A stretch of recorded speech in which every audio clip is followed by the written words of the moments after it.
Hello everyone. Oh, Pardon the online arrangement. As I've informed, I broke my leg, so I cannot attend physically. So sorry about that. Anyways, let's start. I am Tan, the chairperson, the you all appointed. So you three must be the shareholders: Faisal, Saufi, and Rajesh. So welcome to Markona, I suppose, and let's talk about what actually did you three sign? nice to meet you, Tan. I am Faizal and I have known Shaufi and Rajesh for years. We are excited to finally get this temporary business off the ground. Absolutely. We've been planning this for ages, but I must admit that agreement was quite detailed. Detail is an understatement. My eyes was closing by page 10, but it's good. It protects all of us. All right. So let's start with the basics. What exactly are we doing here? What is Markona all about? The agreement says we're in tempe business. How about the share capital? All those things. Let's get excited, guys. Markonah will be selling and distributing tempeh and tempeh related products. It's a growing market, and we want to be the leading brand. My mom's tempeh recipe is legendary. We are starting with that. And the share capital, I remember it was 5 million ringgit authorized, with 2.5 million ringgit issued and paid up. We're starting solid. Exactly. Our shareholding proportion, I get 1.5 millions, Shaufi get 1.5 also, and Rajesh here, the biggest stake with 2.5 million share. That was our agreement from the start. I noticed that Rajesh is the majority shareholder. So is there any concern about that?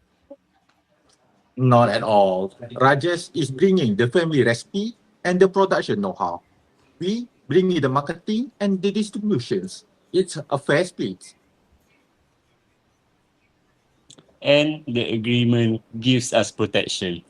We cannot just issue new shares without offering them first to existing shareholders in proportion to our holdings. You can see clause 5.1. Which means none of us get diluted without others having chance to buy in. Smart. Um, Good. About the board, the agreement says that I'm the chairperson, Tan, and will have at least Markona will have at least three and no more than seven directors. Currently, there are six directors listed, including myself. So And clause 1.13 say that any six point one shareholder, three. oh 6.13, sorry, say that any shareholder with at least 20% can nominate a director. That's all of three of us, correct?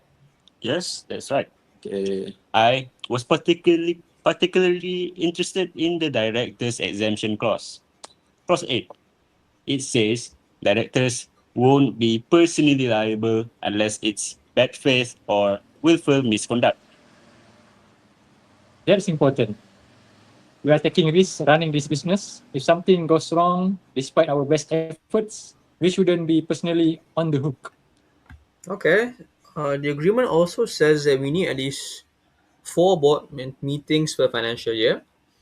And there's also the reserved matters in clause 7.4. They need 75% approval. Things like borrowing over 100,000 ringgit, major acquisitions, approving dividends, or changing the business direction. So, none of us can make big decisions unilaterally. That's reassuring. And if the vote was tie, I noticed that the chairperson, you Tan, does not have Hmm. a casting vote. So we have to reach a consensus. Exactly. Moving on, let's talk a bit about the commitments members have to each other, the shareholder undertakings. Clause 11 covers that. Hmm. We're supposed to act in good faith, act in the best interest of the people. Wait, people? That seems a little too broad. Maybe it's a typo. It should be a company. Hmm. But the intention is clear. We are supposed to be honest and fair with each other. And if I'm not mistaken, the mutual cooperation clause, clause 40, stated that basically say we have to do everything in our power to make the business succeed. We cannot sabotage it.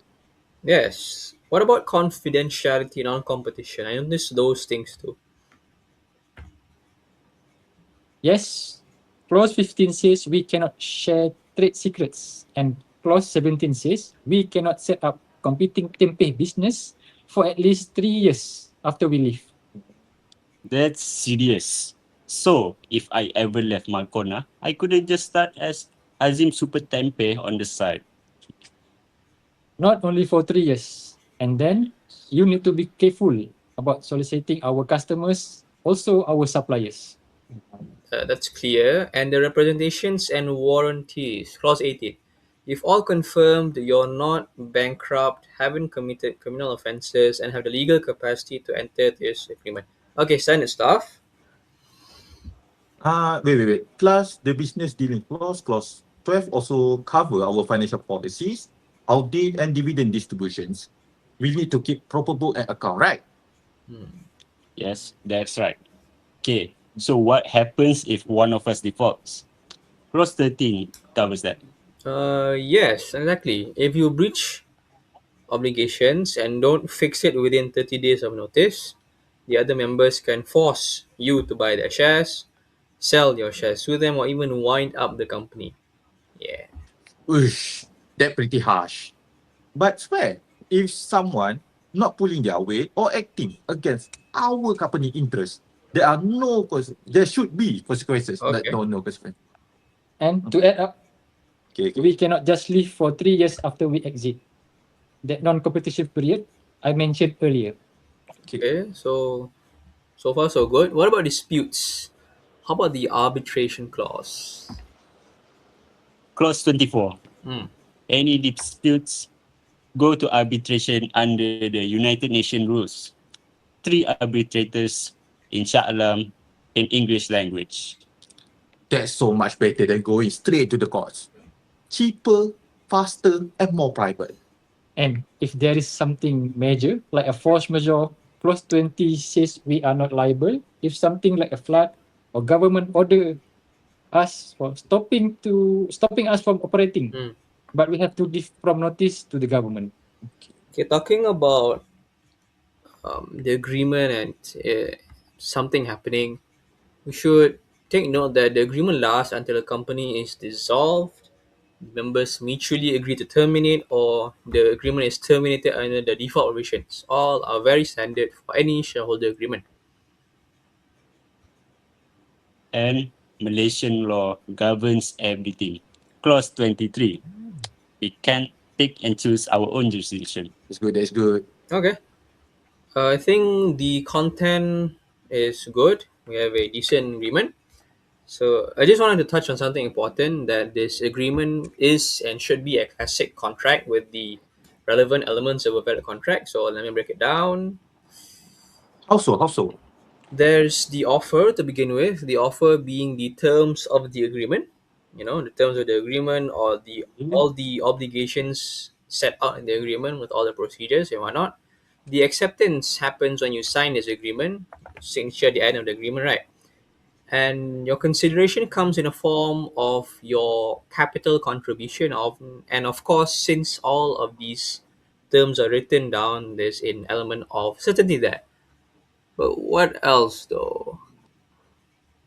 Not to forget and to add up, we all have capacity. We are Okay, adults, okay. sound mind. We are not under duress or under fraud.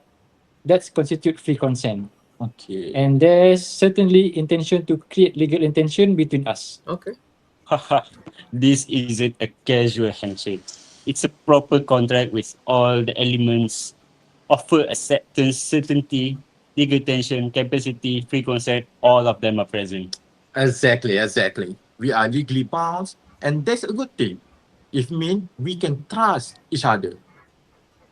Our lawyers, KPTN partners, did a good job covering everything.